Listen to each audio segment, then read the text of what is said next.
Should a real estate agent have two Instagram accounts, or should they combine a personal account and a business account into one?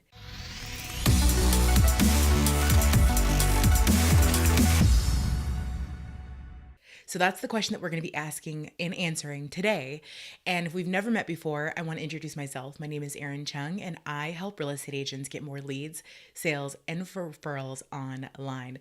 So before we jump in, what I want you to do is I want you to just stop real quick, leave a comment below, because sometimes these videos get upwards of tens of thousands of views, and you never know what referral opportunities may come your way. So tell us where you're from and your city and your state, what areas you serve, and go ahead and leave that comment below.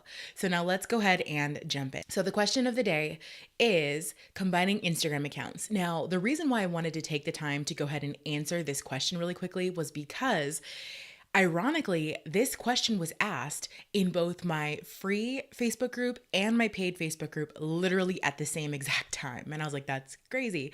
So, first, if you are not in my free Facebook group, I encourage you to do that. It's the Real Estate Marketing Collective, and you can join at any time. It's totally free. And the next thing is just that if you are if this question like keeps coming up, and it has before in the past, and so I wanted to just be like, okay, let's go ahead and knock this out right now. So with most real estate agents, what they say is they fall into one of two camps, right? So the first camp says, you know what, I want two separate accounts because I don't want to flood my Instagram feed with pictures of my kids or my personal life, and I want to keep it private. That's for me. And then the second group of agents says, no, combine it into two because it's way too hard to manage. I'm overwhelmed and it's really hard to keep up with both accounts. So here's my answer. And my answer is I actually agree with the second set of agents. So if you have two Instagram accounts, what you should do is just focus on growing one, period, and make your life simple. And here's why. Okay, so I have three reasons why. So the first reason is that the purpose of Instagram is actually visual storytelling. Okay, so if you have a business account on Instagram and you're just using it to post your listings and kind of just spam IG, that's not what that's for. Okay. So a business account on on Instagram is going to be for visual storytelling, and it's going to be to basically pull the curtain back and give people a behind the scenes look of your brand. It's to humanize your brand. That's what IG is made for. That's why it's so popular. That's why everybody likes it. And that's what it is really designed to do. It's not designed to get you leads, sales, and referrals like a platform like Facebook or, Google and SEO, for instance. Okay, that's not what it's for. It's for humanizing your brand. So, to that end, if you have two accounts and one is just for posting listings and then the other one is for your personal and your business, your personal life and your kids and everything, you're kind of missing the point of Instagram. Okay, so you need to combine the two together and talk a little bit about business, a little bit about your community, and a little bit about personal. Okay, so that's how you would do that. Sheila, I see you. Yes, exactly. So that's what you need to do. Okay, so keep it into one. And what I would recommend is 40% about your community and serving your community, things that are going to be valuable to your community, and then 30% about you and your personal brand and who you are as a person, and then maybe 10 to 20% of business. Okay, because nobody wants to see a Instagram account flooded with promotional posts or pictures of your kids. Okay, it has to be a balance of all of the above. All right, now the second reason is because people say it is too hard to manage two accounts. And I agree. Okay. So I teach social media marketing every single day of my life, and social media marketing is hard. There's nothing easy about this. Door knocking and cold calling, comparatively speaking, is easy. Online marketing is very, very hard. Okay. So what I try to teach over and over and over is keep it simple. It's hard enough as it is. You need to keep it simple. Okay. So if you can combine two into one effectively, please do that. Make yourself like give yourself a favor and give yourself a little bit of grace and just do one, because it's so much easier to manage one. And then also when you're combining them into one, then all of that focus, your concentration, your energy, all of your Instagram juice, all of it is focused on one. So it's much easier to grow that account like crazy when you're only focusing on the one, okay? Now, number 3, you should probably scroll through your Instagram account. If you have two and you're using one for business and one for personal, I guarantee you, if you scroll through Instagram right now on your business account, the vast majority of the people that are following you are going to be other realtors.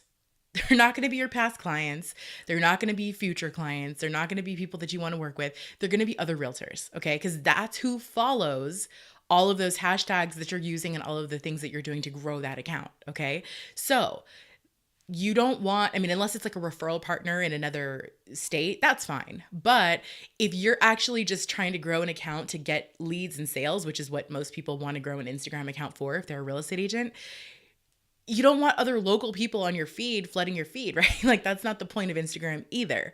So if you combine the two together, or if you're just, stop using your business account because it's just filled with other realtors that are following you, and then focus all of your energy on your personal, then that is going to be a much better thing. Because let's face it, your past clients, your future clients, your community, they don't want to follow realtors unless you have just stunning luxury properties and it's just like a property porn situation. That's different.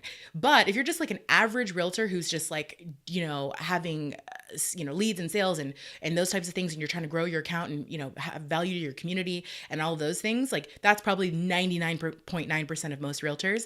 No one wants to follow a realtor on Instagram. I'm so sorry to break it to you, but they don't, because no one wants to be sold to. Okay. So if you had a local salesman, let's say it could be an insurance salesman, a stockbroker, or a car salesman, would you follow their Instagram account if all they did was talk about sales? The answer is probably no, because no one wants that. Think about why you personally follow another Instagram account. Okay. You're doing it because you want to know how they bake their cakes. You want to know where they're at, where's this celebrity staying in Paris this week? What shoes does she have on? What lipstick is that? Like, that's why you follow Instagram accounts. Let's face it, it's because we're nosy. We want to know what's going on in other people's lives, okay? That's why. So when you have a business account and all you're doing is posting listings and promotional stuff, no one wants that, okay? Like even Nike, even Adidas, like the big brands, they always show behind the scenes on their Instagram. They don't always show promotion, so you shouldn't either, okay? So the next time you send out an Instagram post, number one, you need to have a solid Instagram strategy. If you don't, I can help you with that.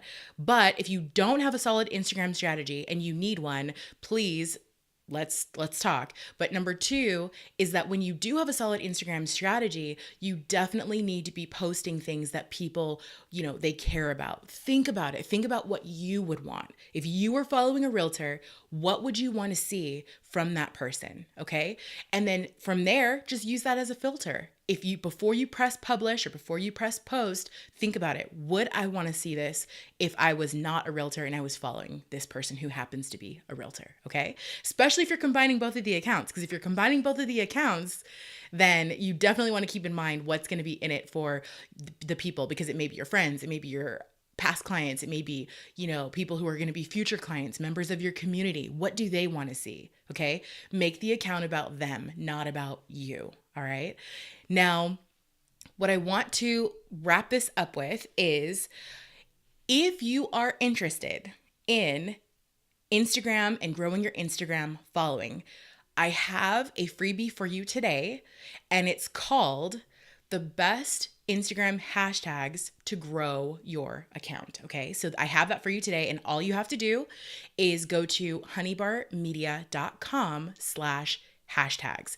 Now, this hashtag list is basically all of the local hashtags that you need to grow a big following on Instagram, in your local community, okay? Because that's one thing that I see is a lot of agents will be using these like global or national hashtags, and that's not what you want. You don't want to grow a national audience. You want people who are going to be moving, in your community. So unless you live in like a big vacation community or a second home market, that's different. But the vast majority of agents, they want local clients, right? So you want to make sure that you're using local hashtags, all right?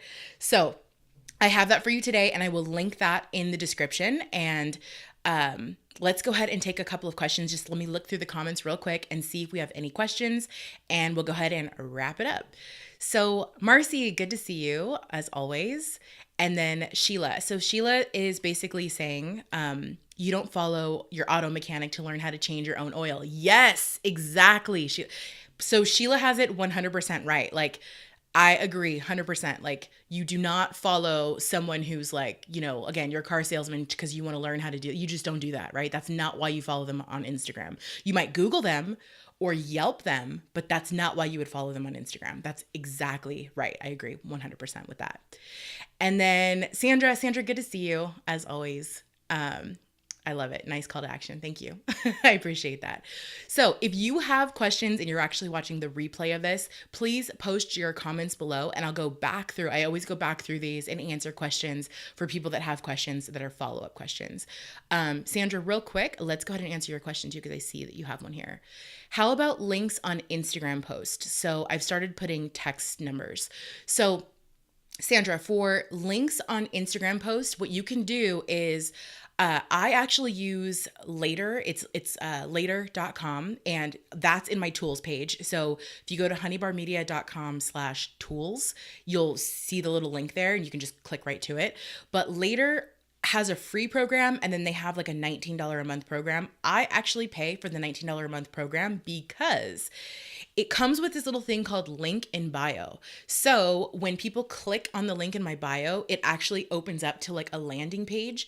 And then whatever they saw on my Instagram account that they were interested in, they can just click on it and it'll take them right to whatever I was talking about. So you can actually have like 10 or 12 or however many different links you want, but you just put your link in bio, like the one that they give you, you just put that one link into your Instagram account.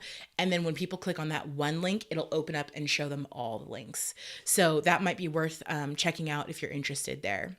And then also for the link, what I always recommend and what I teach in my academy, as you know, is you always want to have like a free gift or a lead magnet in that bio. So if you don't have link in bio and you're not there yet and you don't want to get that just yet, at least use one link that is going to get you leads. Okay. So it can be a link to a free home evaluation. It could be a link to a list of upcoming open houses, whatever. We've talked about lots and lots of lead magnets before. And if you want to know lead magnets, I also have a resource in my resource library about the best lead magnets for buyers and the best lead magnets for sellers and the best lead magnets for local residents to collect leads. Okay. So I have you covered there.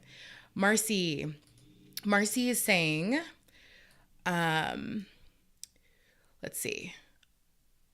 When you merge accounts, does it really combine into one or do your followers combine? Okay. So Marcy, I actually wouldn't merge the accounts. What I would do is I would just stop using one and just focus on the other one. Okay. So, cause you never know. I mean, there might be people that are following you on the other one. And so maybe what you do is you just put one post up on the one that you're not going to use anymore and just say, hey, follow me here. And just do like a graphic or something. So that way, if someone happens to stumble across it, they know that that's not the account that you're going to be using anymore.